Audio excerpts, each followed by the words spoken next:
The main characters of this movie are a brother and his sister. The girl's name is Iris, and she has a younger brother. Their parents died a long time ago, and they were struggling financially. Her brother was suffering from blood cancer, and his treatment required a lot of money. Iris desperately needed funds so she could save her brother. She started searching for a job to support his treatment. One day, she went for an interview at a restaurant. However, the manager told her they would inform her later about the selection. The next day, Iris visited her brother's doctor. She spoke with the doctor about her brother's illness. During the conversation, the doctor introduced her to a man named Shepard. The doctor told Iris that Shepard already knew about her financial problems and her worries about paying for the treatment. She explained that although Iris did not have enough money, Shepard could solve her problem. All she had to do was participate in one of his games, which involved completing dangerous dares. If she won, she would become rich and finally be able to treat her brother. Iris was helpless and had no other choice. At first, she thought the offer might just be some kind of joke. She looked at the doctor for confirmation, and the doctor assured her that it was real. The doctor also told her that Shepard had helped him in the past as well. Iris explained that her brother urgently needed a bone marrow transplant. Shepard calmly convinced her not to worry. He told her that she only needed to attend a party and play a game there. Iris asked for some time to think about it. Shepard told her to inform him before 8 p.m. He promised that if she won the game, she would receive a huge amount of money. He even offered to arrange a bone marrow donor for her brother. After that, Iris left the place. Later, the doctor and Shepard spoke privately. Shepard said that Iris would become a strong player because she had no family left and was fighting only for her brother. He admitted that this was exactly the kind of player he wanted. The doctor warned Shepard and told him that he should not involve her in something like this. However, Shepard handed him money to keep him quiet and then walked away. Soon after, Iris received a call from the restaurant where she had given the interview. They apologized and informed her that she had not been selected for the job. Iris felt completely hopeless because she had no other option left. In the end, she called Shepard and agreed to join his party. Later, Iris went to her brother and told him that she was attending a party with her friends that night. She said she would stay there and return in the morning. Her brother simply agreed. Soon, a car sent by Shepard arrived to pick her up from home. When Iris reached Shepard's mansion, she was taken to a waiting area. There were 8 people in total already present there, including Lucas and Carl. Lucas and Carl introduced Iris to the others. Among them was an elderly woman who was paralyzed. There was also a man addicted to gambling. Another person was buried under heavy debt and needed money to repay dangerous people. A former soldier was also part of the group. There was also a quiet young woman sitting silently in the room. The participants were talking to each other when Shepard's butler approached them. He asked everyone to leave their belongings behind and join the dinner table. As they reached the dining hall, Shepard entered along with his son. The guests were served wine and meat. Iris refused the food because she was vegetarian. She quietly said that she could not eat meat. Shepard then offered her $10,000 if she agreed to eat it. Iris was shocked after hearing such a huge offer. After hesitating for a moment, she slowly began eating the meat. Shepard laughed at her and mocked the situation. He pointed out that someone who had never eaten meat before was now doing it for money. It became clear that Shepard enjoyed watching desperate people sacrifice their values for cash. Another man at the table, a businessman drowning in debt, refused to drink the wine. Shepard asked him why he was avoiding it. The man explained that alcohol had once ruined his life and destroyed his finances. Hearing this, Shepard offered him $10,000 to drink the wine. The businessman refused the offer. Then Shepard raised the amount to $50,000 and told him to drink the entire bottle. The man could not resist such a large amount of money. In the end, he drank the whole bottle. Shepard looked pleased because he realized he had complete control over them. After dinner, Shepard finally revealed the real reason everyone had been invited there. He announced that they would play a game called Would You Rather. In the game, every participant would be given 2 dangerous options. Each person had to choose one option before time ran out. The last person remaining in the game would become the winner. One of the participants asked Shepard how someone would be eliminated. Shepard explained that anyone who refused to choose a dare in time would be removed from the game. He added that only the person strong enough to survive until the end would win. Shepard then told everyone that this was their final chance to leave. He claimed that nobody was being forced to participate. The businessman who had received $50,000 immediately stood up to leave. However, after thinking for a few moments, he sat back down again. His need for money was stronger than his fear. In the end, nobody chose to leave because every person there desperately needed money. Seeing that everyone had agreed to continue, Shepard introduced the first challenge.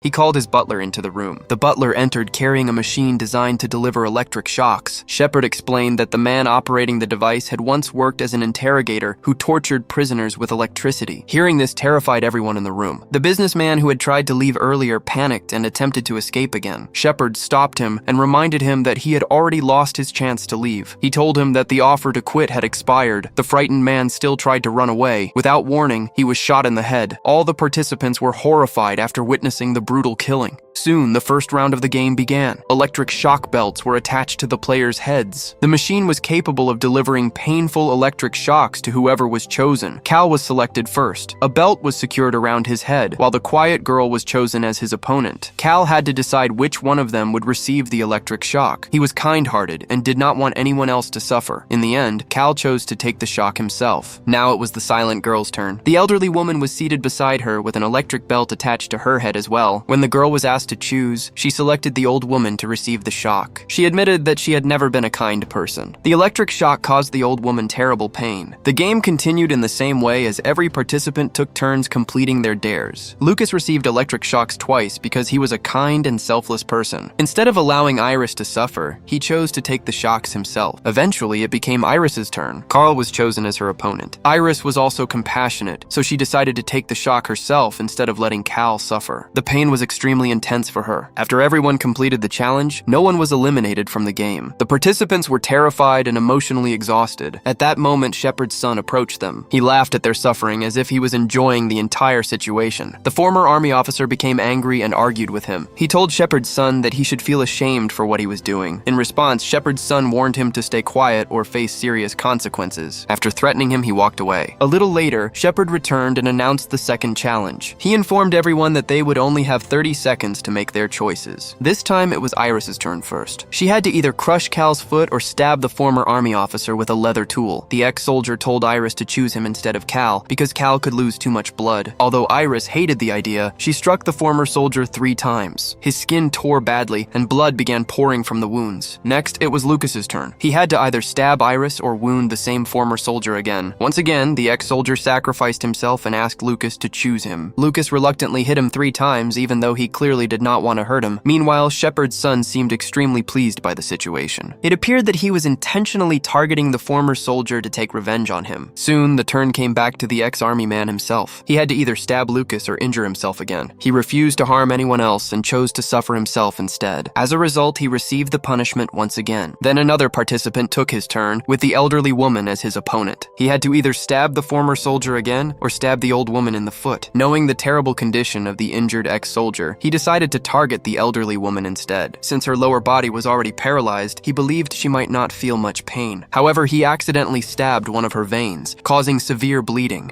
Then it was finally the silent girl's turn again. She was given 2 options. She could either attack the former soldier or stab any participant she wanted. The girl stood up and asked if she could stab someone anywhere on the body. Shepard replied that he would allow it because nothing had happened to her during the previous round. He also mentioned that her points were higher than the others. The girl then stabbed Iris in the side of her body. Fortunately, Iris avoided a serious injury and survived with less pain than expected. A few moments later, the participants noticed that the elderly woman was no longer moving or speaking. When they checked on her, they realized she had died from her injuries. Her body was quietly removed from the room. After that, it became Cal's turn. He was given the option to hurt himself again or stab Lucas in the foot. The silent girl argued that they should stop helping each other. She said that if everyone kept sacrificing themselves for others, nobody would ever be eliminated. She also questioned how a winner could be chosen if everyone continued protecting one another. Cal eventually agreed with her opinion. He stood up and struck the former army officer 3 times. The injured soldier had already suffered too much pain and blood loss. After this punishment, he became too weak to continue playing the game. As a result, he was removed from the room. Meanwhile, Shepard and his butler began discussing the next challenge. At that moment, Lucas noticed that a nearby door had been left slightly open. He quickly took Iris outside and attacked the security guard standing nearby. During the chaos, Iris managed to escape. Furious about the situation, Shepard pulled out a gun and shot Cal. Then he ordered everyone in the mansion to search for Iris immediately. Although Iris successfully escaped the room, she soon realized that all the doors in the mansion were locked from the outside. A short time later, Shepard's son found her. He began harassing and hurting her. While defending herself, Iris stabbed him, causing him to collapse on the floor. At the same time, the doctor who treated Iris's brother felt guilty for sending her into such a dangerous situation. Filled with regret, he decided to save her. Soon, he arrived at the mansion carrying a gun. He told Iris not to worry and promised that he would help her escape. However, Shepard's butler suddenly appeared and shot the doctor before he could rescue her. Afterward, the butler dragged Iris back into the game room.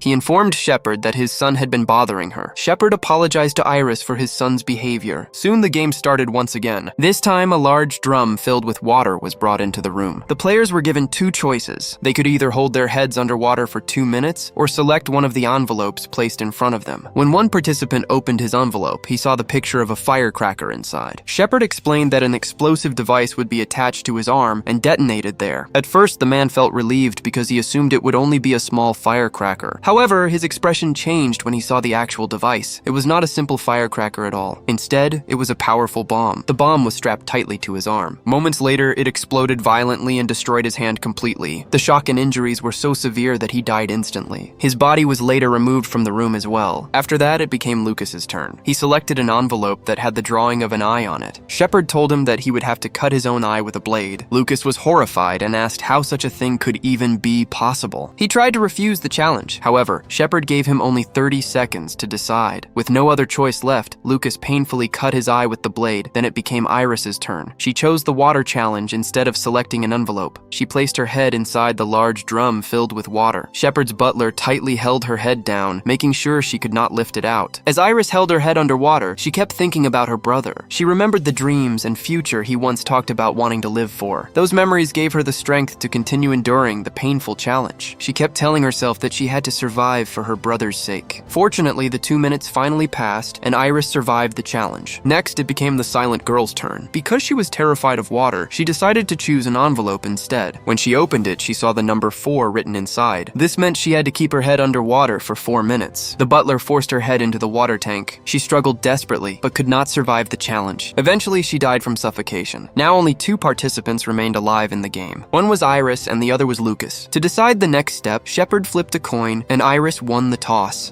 Shepard then explained her final 2 options. The first option was to leave the mansion together with Lucas. However, if she chose that option, she would receive no money at all. The second option was to shoot Lucas and claim the grand reward. Lucas desperately begged Iris not to kill him. He explained that he also had 3 sisters who depended on him. Lucas told her that they could both leave and somehow earn money honestly somewhere else. He continued pleading with her not to do it. But Iris could not stop thinking about her sick brother and his desperate condition. With tears and hesitation, she slowly picked up the gun. In the end, she unwillingly shot Lucas. Shepard and his butler immediately began clapping for her. They congratulated her and announced that she was the winner of the game. After shooting Lucas, Iris lowered her head in guilt and regret. It was clear that she was deeply disturbed by what she had done. Shepard handed her a huge amount of money and informed her that they had also arranged a bone marrow donor for her brother. Later, Iris finally returned home. She noticed that her brother was sleeping because it was still very early in the morning. Not wanting to disturb him, she quietly went to take a shower and freshen up. After some time, she returned to wake him up. However, she was horrified to discover that her brother had taken a large number of pills and ended his own life. Iris was completely shattered after seeing this tragic scene. The movie ends at this heartbreaking moment. The story delivers 2 important lessons. The first lesson is that greed can destroy people and lead to terrible consequences. The second lesson is that relationships and loved ones are more valuable than money.